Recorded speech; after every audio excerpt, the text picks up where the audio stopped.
What if I told you that the most rigorous research standard in all of professional genealogy, the one certified genealogists stake their reputation on, actually has a natural, specific role for each of the major AI tools you probably already have open on your computer?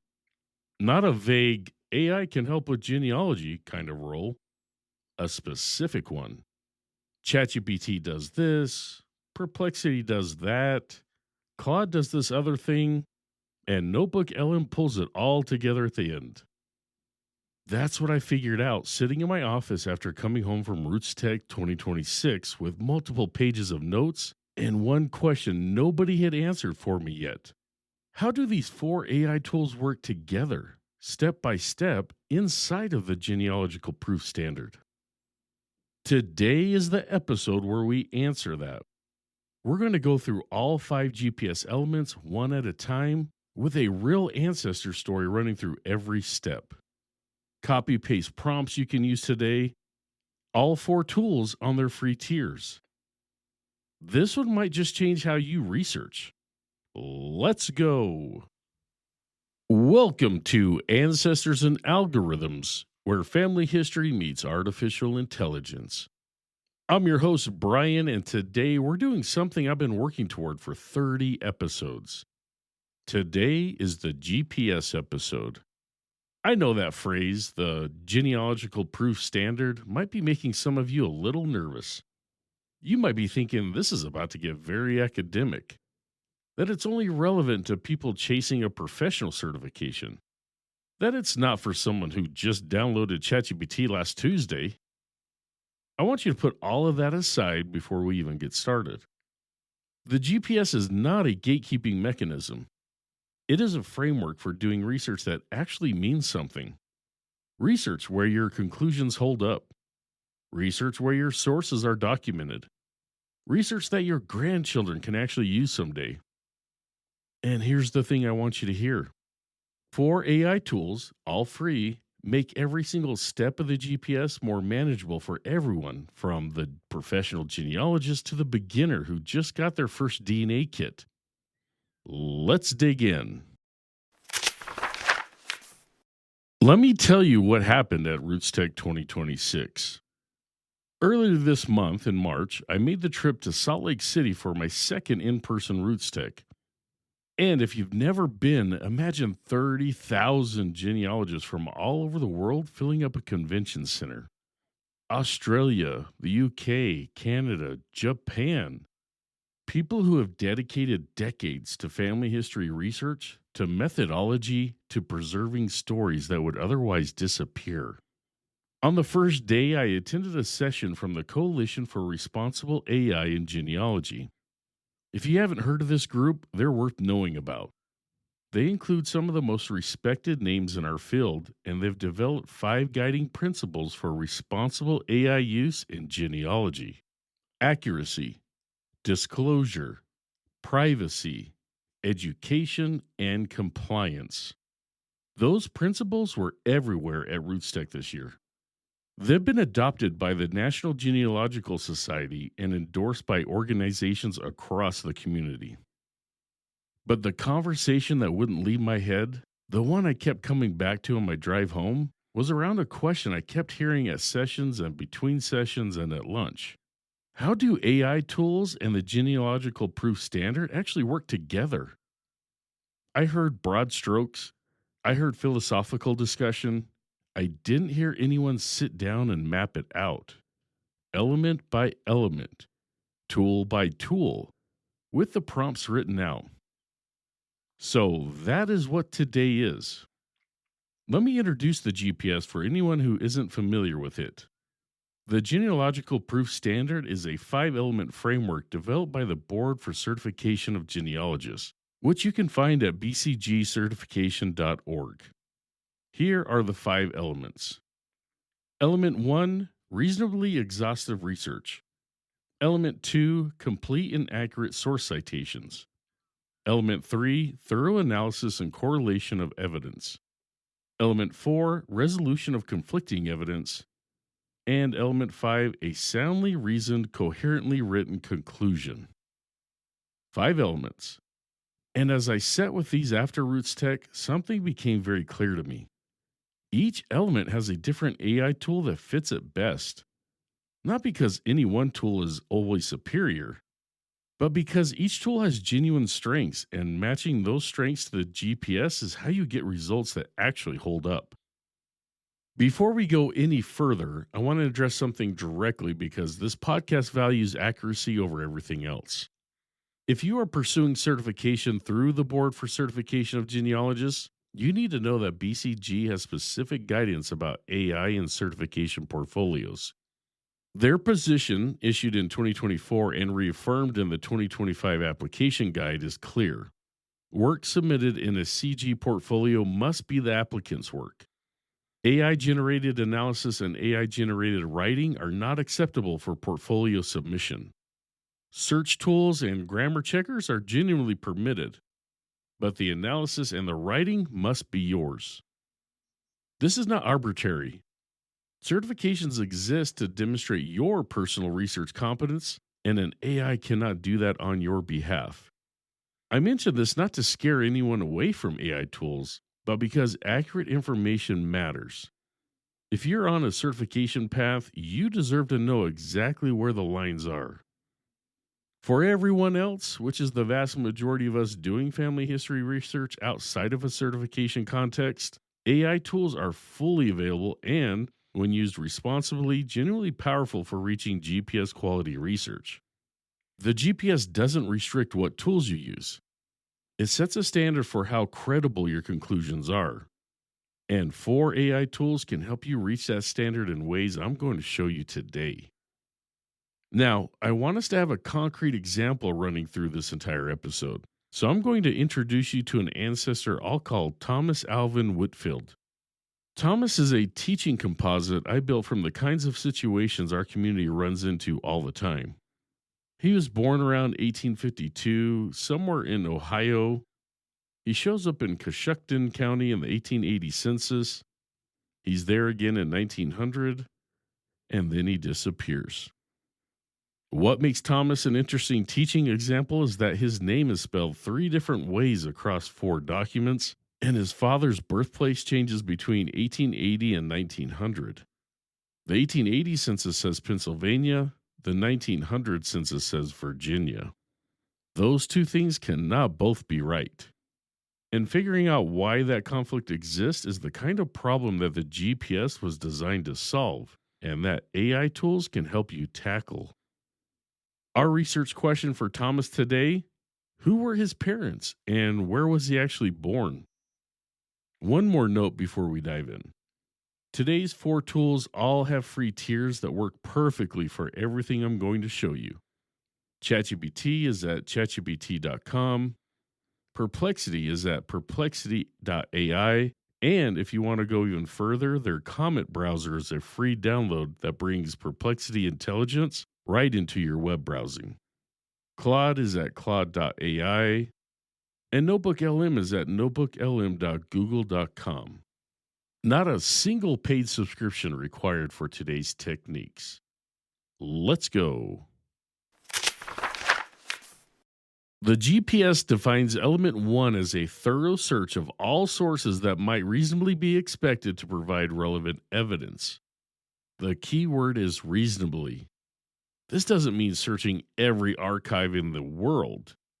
It means looking everywhere that a careful, informed researcher would think to look. Here's the problem most of us run into.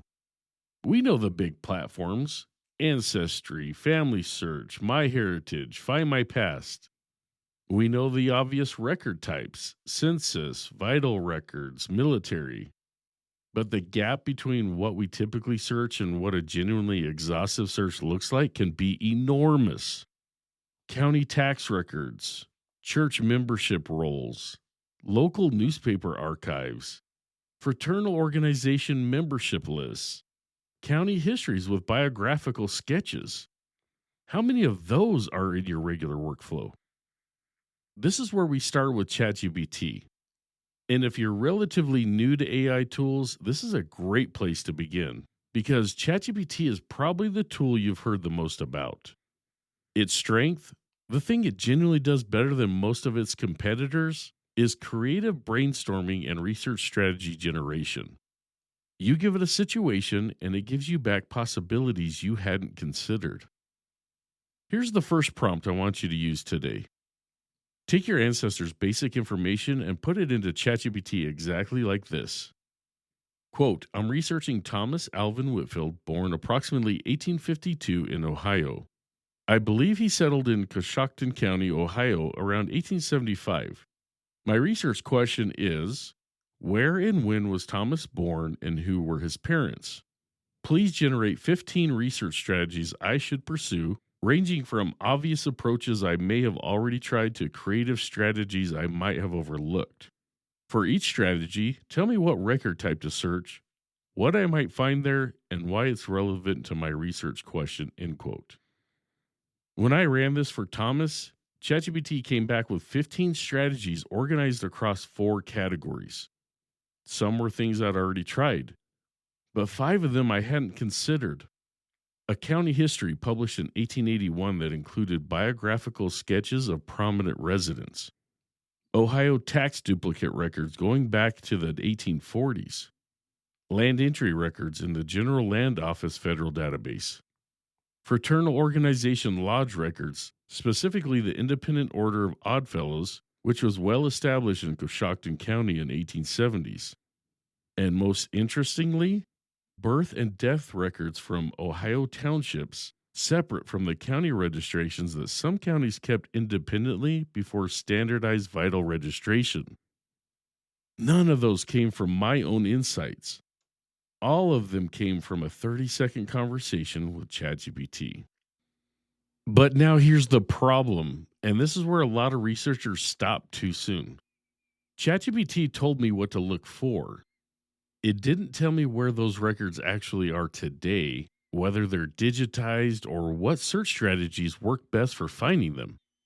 That question, where do I actually go to find this stuff, is where we hand off to Perplexity. Perplexity is built differently than ChatGPT or Claude. It functions as an AI powered search engine, which means it actively searches the web and gives you answers with citations attached. For genealogy, that is powerful.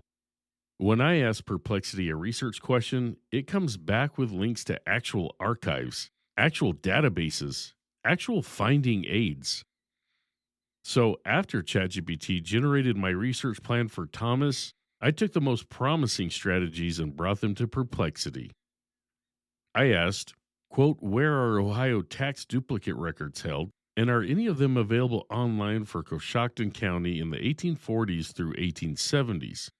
What is the best way to access county history publications from Ohio in the 1880s for genealogy research, end quote. What came back were direct links to the Ohio History Connections digital repository, a note that Coshocton County's tax duplicates were partially digitized through the county auditor's office, and a link to the Internet Archive where several Ohio County histories had been scanned. Those are actionable answers with sources behind them. Now, if you want to take Perplexity even further, this is a great time to mention Comet. Comet, COMET, is Perplexity's free browser, a download for Mac, Windows, and Android, and of 2 days ago, iPhone. What makes Comet remarkable for genealogy is that it brings Perplexity's research intelligence into your actual browsing. So, when you're on a county archive website trying to figure out what collections they hold, you can highlight text on that page and ask Comet to explain it, cross-reference it with other sources, or find related collections. It turns passive browsing into active research. Between ChatGPT and Perplexity, we now have a research plan for Thomas that goes well beyond the obvious databases, and we know exactly where to find each record type. That is GPS Element 1 taking shape. We haven't found our evidence yet. We've built the roadmap. Our golden rule is doing exactly what it's supposed to do here. AI is your research assistant, not your researcher. ChatGPT and Perplexity map the territory. You still have to travel it. Before we move into the analysis, let me take 60 seconds on element 2 because it applies to every record we find from here on out. The GPS requires that every statement of fact has a complete and accurate source citation. The gold standard reference for genealogical citations is Elizabeth Shawn Mills' Evidence Explained, now in its 4th edition. If you don't own this book, it belongs in your toolkit. Here's how Claude helps with element 2. If you have the key details of a source, you can describe it to Claude and ask it to format a citation in Evidence Explained style. You describe the document type, the repository, the platform you access it on, the specific identifying details like page numbers or image numbers, and Claude generates a properly structured citation for you to verify. I need to say that again, to verify. Never paste a Claude-generated citation into your research report without checking every single element against the actual record. AI occasionally inverts numbers, adds details that aren't there, or omits required elements. Claude gives you the structure, you confirm the substance. And here's something the professional genealogy community is increasingly aligned on.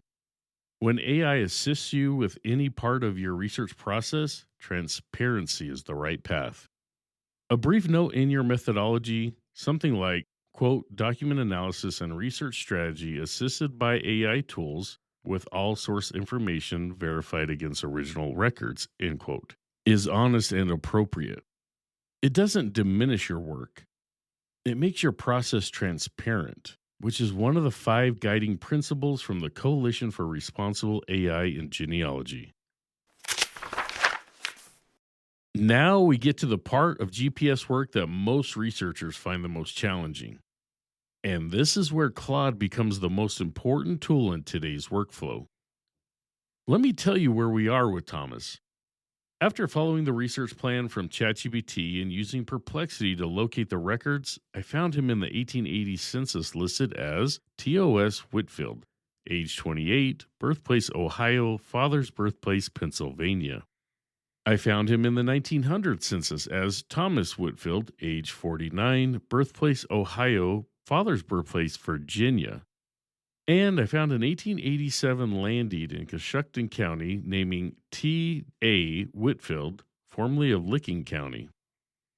3 records, multiple conflicts. His name appears 3 different ways. The land deed places him in neighboring Licking County before Coshocton, which was new information. And most significantly, that father's birthplace, Pennsylvania in 1880, Virginia in 1900. Those 2 things cannot both be correct, or there needs to be a very specific explanation for why they differ. Before AI, I would read through each document, take notes, and try to hold all this in my head. That works. It's just slow, and it's easy to miss things when you have multiple documents and dozens of data points. Here's what I do now. I describe each document's information in clear text and give it to Claude with this prompt. This is the second prompt I want you to copy today. Quote, I'm researching a person I believe is the same Thomas Alvin Whitfield across 3 documents. Here's what each document says. Document 1, 1880 U.S. Census, Coshocton County, Ohio. Name, T.H.O.S. Whitfield. Age, 28. Birthplace, Ohio. Father's birthplace, Pennsylvania. Mother's birthplace, Ohio. Occupation, farmer. Document 2, 1900 U.S. Census, Coshocton County, Ohio. Name, Thomas Whitfield, age 49, birthplace, Ohio.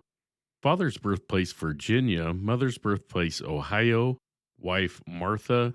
3 children in household.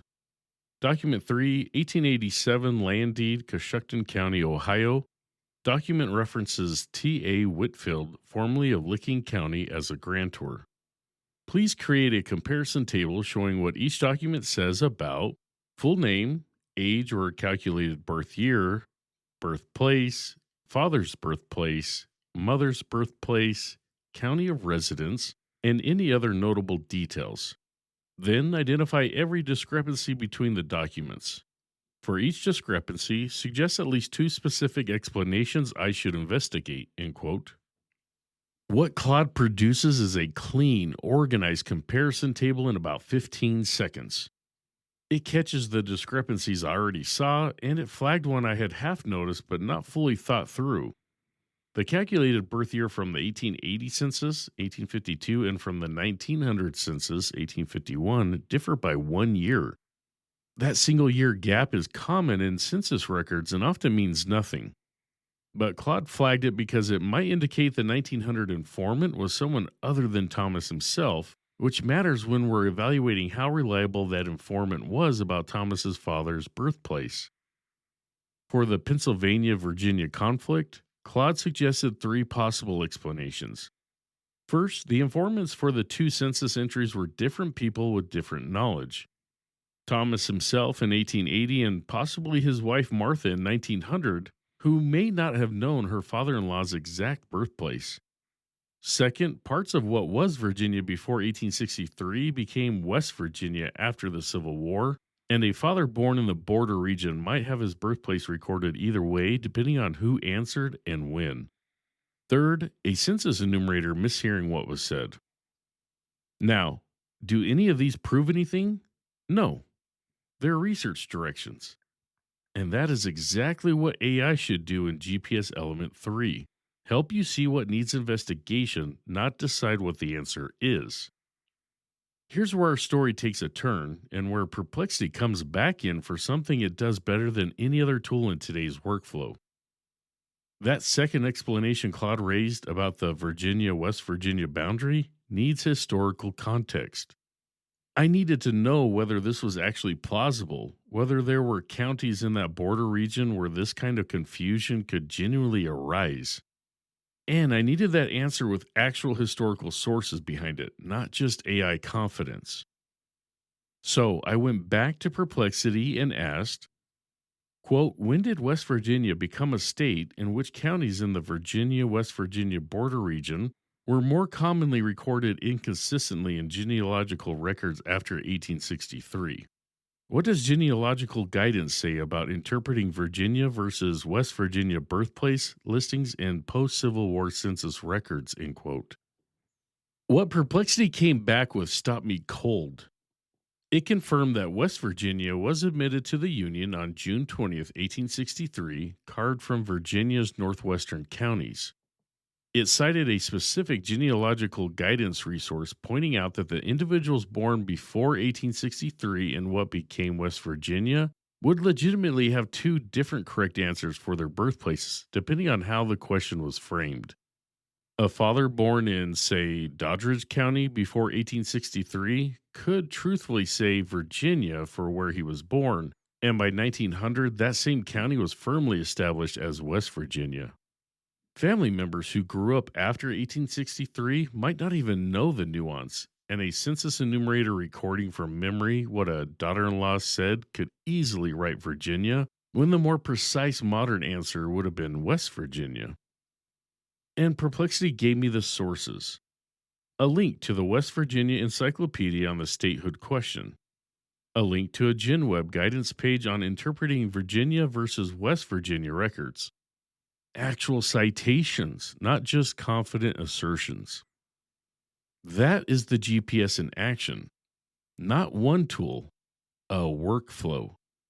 ChatGPT generated the research strategy. Perplexity found the repositories. Claude analyzed the documents and identified the conflict. Perplexity came back in to provide the cited historical context needed to evaluate one of Claude's suggested explanations. And now I had a specific, defensible theory for the Pennsylvania-Virginia discrepancy. Thomas's father was likely born in what was then Virginia but became West Virginia in 1863, and the two census informants gave different versions of the same true answer. That theory needed one more thing to be confirmed: a record documenting Thomas's father directly, ideally a death certificate or church record listing his birthplace. I found it. A county death registry entry for a man named Eli Whitfield, listed as Thomas's father in the same land deed, showed a birthplace of Doddridge County, Virginia. The date of that record was 1878, before Doddridge County had been West Virginia for 15 years. That single record resolved the conflict.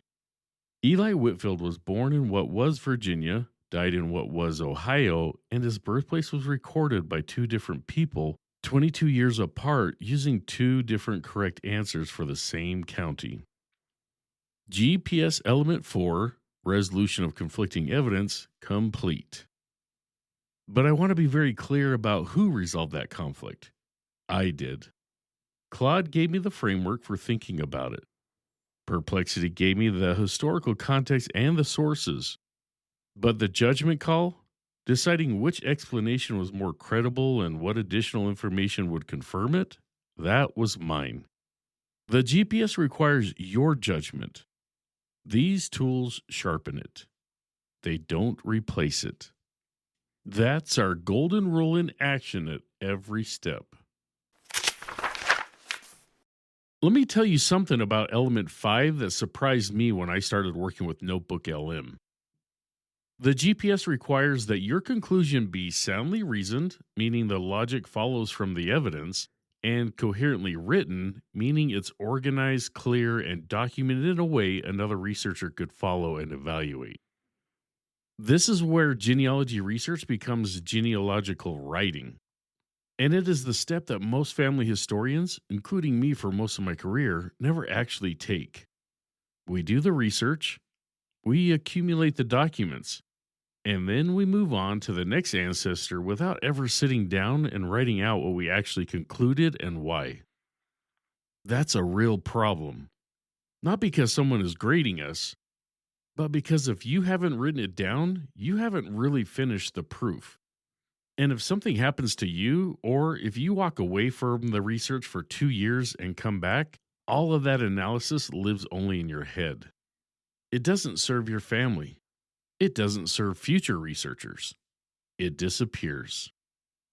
Element 5 is what turns research into a family history. And NotebookLM is the best tool I've found for helping with this step, specifically because of one fundamental thing that it makes different from the other 3 tools we've used today. NotebookLM is not a chatbot in the traditional sense. ChatGPT, Claude, and Perplexity all have broad knowledge from their training data and bring that knowledge to your questions. NotebookLM works differently. You upload your own research materials, and NotebookLM becomes an expert specifically on your sources. It reads what you've given it. It answers questions grounded in those materials.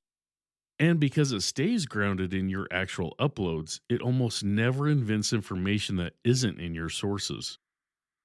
That extremely low hallucination rate is exactly why NotebookLM is the right tool for Element 5. You're building a proof summary from your actual evidence, not from AI imagination. Here's how I use it for Thomas Whitfield. Go to notebooklm.google.com and create a new notebook. Name it something specific like Thomas A. Whitfield Research. Then upload your relevant materials, the text of the census records, the land deed, the county death registry entry we found for Eli Whitfield, the comparison table Claude produced, any research notes you've taken. NotebookLM accepts PDFs, text documents, Google Docs, and pasted text. If you have scanned images, convert them to text first. Once your sources are loaded, ask NotebookLM this question. This is the third copy-paste prompt for today. Quote, based on the sources I've uploaded to this notebook, please help me build a proof summary for this research question. Where was Thomas Alvin Whitfield of Coshocton County, Ohio, born, and who were his parents? Please structure your response in 3 parts. Part 1, list every piece of evidence in my uploaded sources that is relevant to this research question. For every piece of evidence, note the source document and what it specifically says. Part 2, identify any information in my sources that conflicts with other information and describe how each conflict was addressed in my research notes. Part 3, write a 2 to 3 paragraph proof summary in the third person. State the research question, summarize the supporting evidence, address the conflicting evidence and explain how it was resolved and state the conclusion. After completing part 3, flag any statements you made that you are less certain about based on the uploaded sources, end quote. I want to be completely clear about what you do with that output.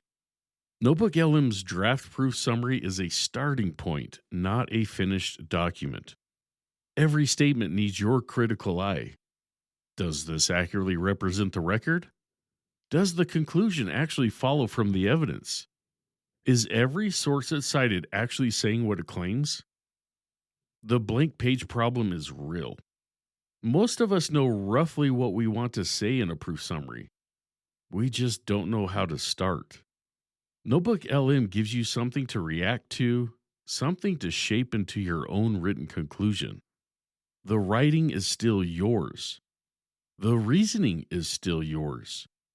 The AI organized and drafted so that you can do that shaping faster and with more confidence that nothing was missed. For Thomas, NotebookLM's draft was 3 paragraphs. It accurately summarized the 3-document evidence set, correctly flagged the Pennsylvania-Virginia conflict, and in part 2 it found my uploaded research notes about the West Virginia statehood context and incorporated that explanation clearly. The part 3 draft was the best starting point I've ever had for a proof summary. I revised 2 sentences, corrected 1 slightly imprecise source reference, and the conclusion was done. Thomas Alvin Whitfield was born in Ohio circa 1852, the son of Eli Whitfield, who was born in what is now Dodgers County, West Virginia, prior to that state's formation in 1863. The apparent conflict between the 1880 census recording Eli's birthplace as Pennsylvania and the 1900 census recording it as Virginia is resolved by the 1878 Coshocton County Death Registry, which identifies Eli Whitfield with a birthplace of Doddridge County, Virginia, consistent with the pre-statehood recording convention for that region. That conclusion took 11 months of research and 4 AI tools to reach. But the reasoning is mine.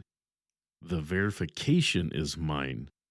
The sources are documented, and the conclusion is written in a way another researcher can evaluate, challenge, and build on. That is the GPS. That is what we're building toward. By the way, NotebookLM has one other feature I want to mention for anyone who learns differently. After you've built your notebook, you can ask it to generate an audio overview of your research. This is a podcast-style conversation between 2 AI voices that summarizes your uploaded sources. It's not a substitute for the written proof summary, but I've found it genuinely useful as a perspective check. When I heard an AI summarize my Thomas Whitfield research in audio form, I caught a gap in my own reasoning that I'd skipped right over when reading my notes. Fresh ears on your own evidence. Let's pull this together fast because I want you to walking away with a clear picture of exactly which tool does what. ChatGPT is your research strategy brainstormer. It's the most widely used AI chatbot in the world for a reason. Give it your ancestor situation and your research question, and ask it to generate 15 research strategies you might not have considered. It will surprise you with what it comes up with. That output becomes the research plan you execute. Perplexity is your research intelligence tool with cited sources. After ChatGPT tells you what to look for, Perplexity tells you where those records actually live, with links to the actual archives and databases. And when you need historical context to evaluate a conflict in your evidence, Perplexity provides that context with the sources behind it.